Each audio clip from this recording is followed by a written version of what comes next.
So yan mga ka-viewers, meron tayong i-repair at or titirahin. So ito po ay isang rechargeable na electric fan na rechargeable. At ang brand nito ay yan, Firefly. Yan.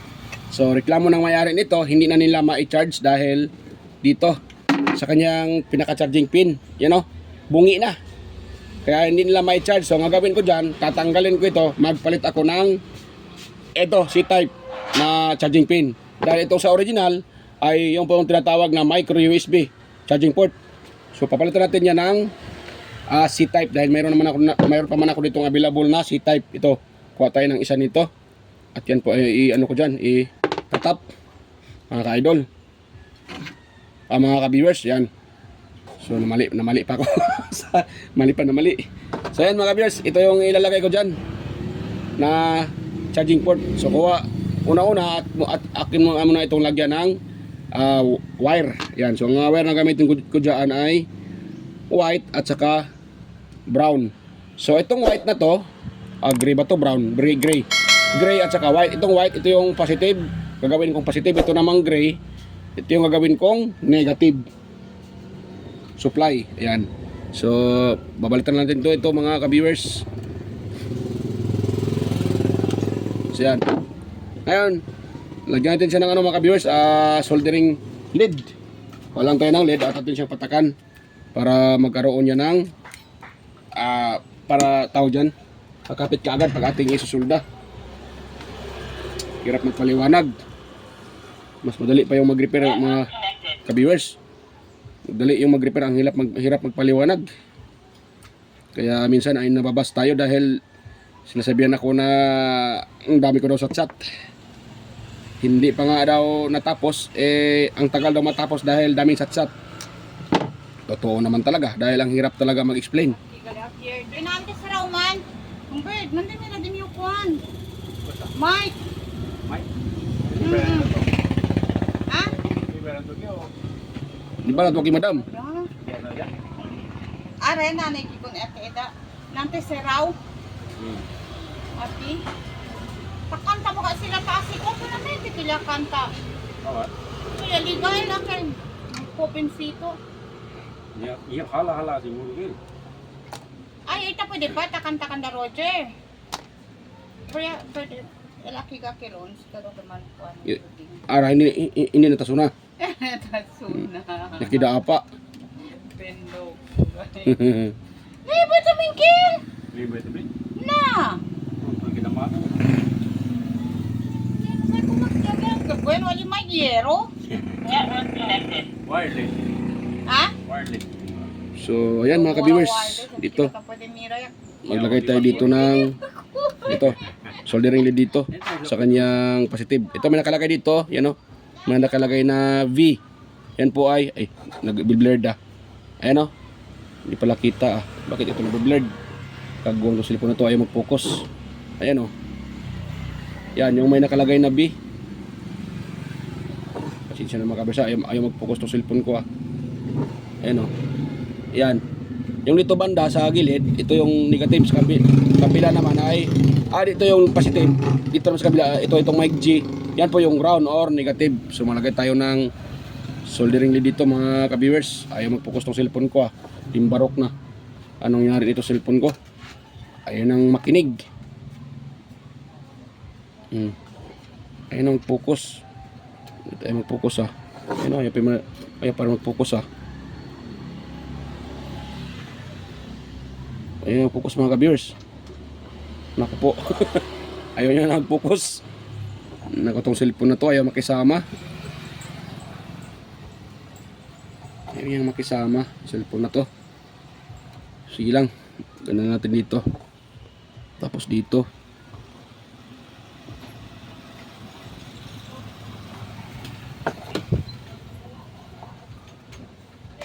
Medyo dihado man to bro. Home service niya. Mic na ayon. Natay. May yang video 5 dito. Video 5 man po niya. Pwede mo to, inyo mga pwede i-testing. Dire. Wala pang testing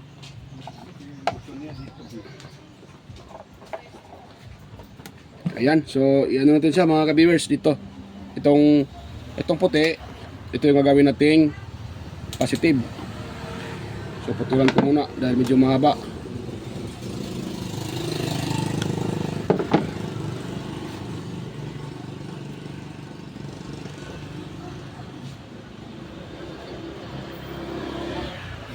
Yan. So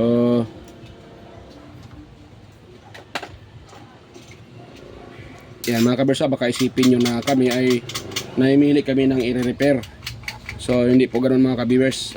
Sa amin kasi magpa-home service ka tapos ang ipa-repair mo mic, medyo malugi yung technician dahil magkano lang naman yung libo doon sa mic tapos ipa-home service sa may-ari. So malugi, okay lang kung mayroon pang ibang ipa-repair. Kung wala, lugi ang technician. So para sa amin dito, mayroon naman kaming pwesto. So mas maganda dito sa aming pwesto gawin, di ba? Ano sa tingin niyo mga ka-viewers? Mas maganda para sa akin, mas maganda dito sa pwesto. Kung home service, wala namang problema yung home service, pero dapat naman dapat sana yung ano naman, mayroong yung hindi din lugi yung nagre-repair ba. Okay lang kung mayroong ibang magpapa-repair, daanan na lang, pwede naman ganun. Pero pag yun lang talaga ang i-repair mo, tapos puntahan mo pa doon sa bahay, nako, medyo dihado. Dahil magkano lang naman ang halaga doon sa mic, mura lang. Kasi sa akin dito, ang kubrahan ko dyan is 100 or 150. Depende pa sa mic. Pag mic na medyo mahal-mahal, siyempre, kubrahan ko din ng 150. Pero pag mumurahin lang na mic, 100 lang yung kubra ko mga ka-viewers eh.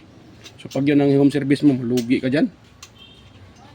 Pero pag customer mo na, minsan parang tayo kami mga technician, nahiya din kami magano eh.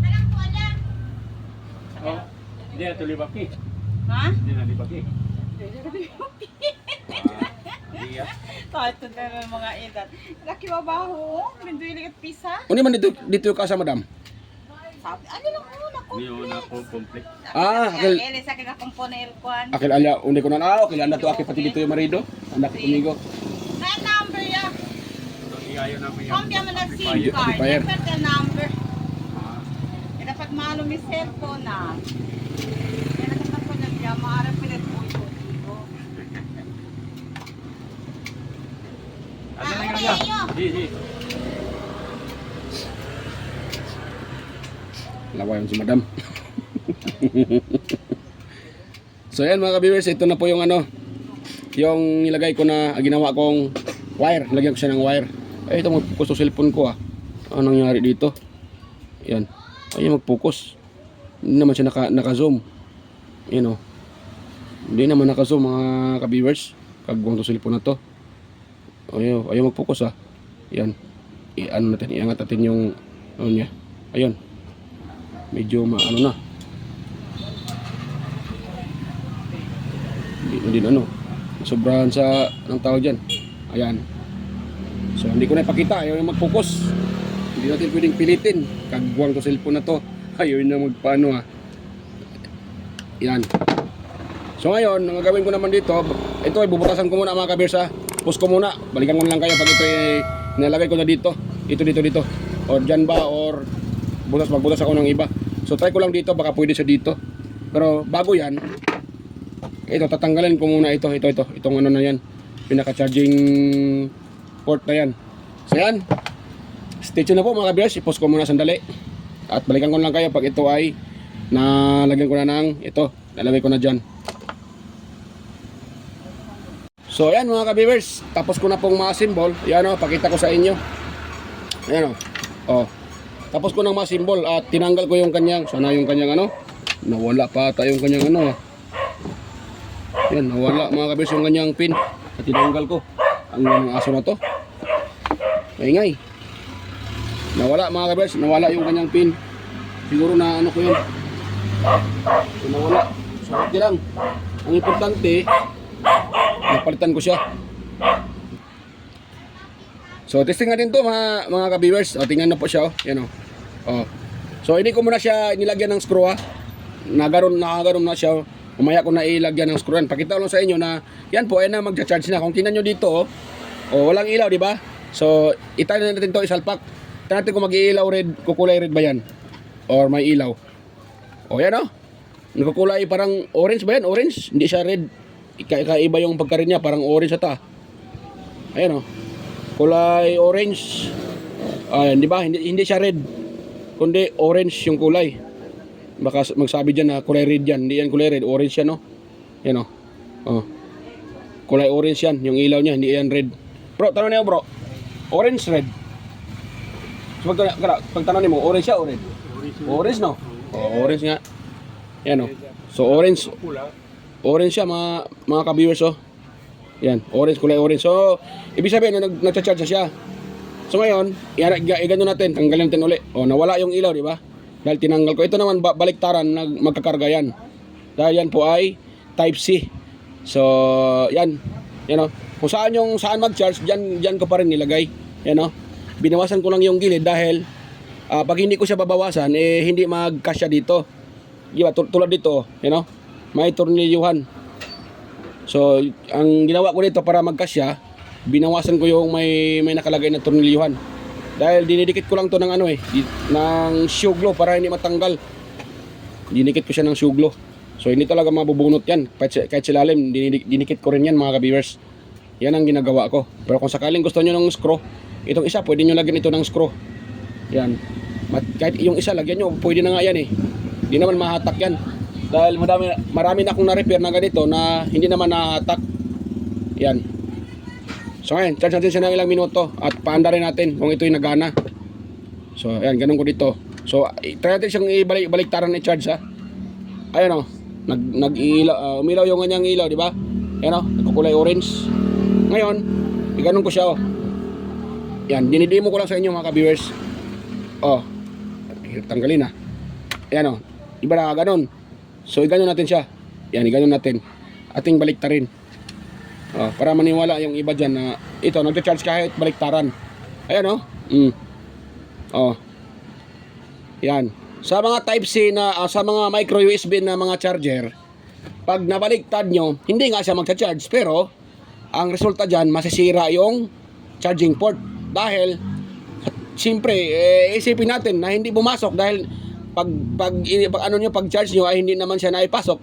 Siyempre minsan sa isip natin ay lakasan pa natin ng tulak. Kaya nangyayari doon, nasisira or natutuklap yung pinaka-charging port niya. So kadalasan yan mangyayari sa mga micro USB charging port. Nangyayari yon. O, di ba?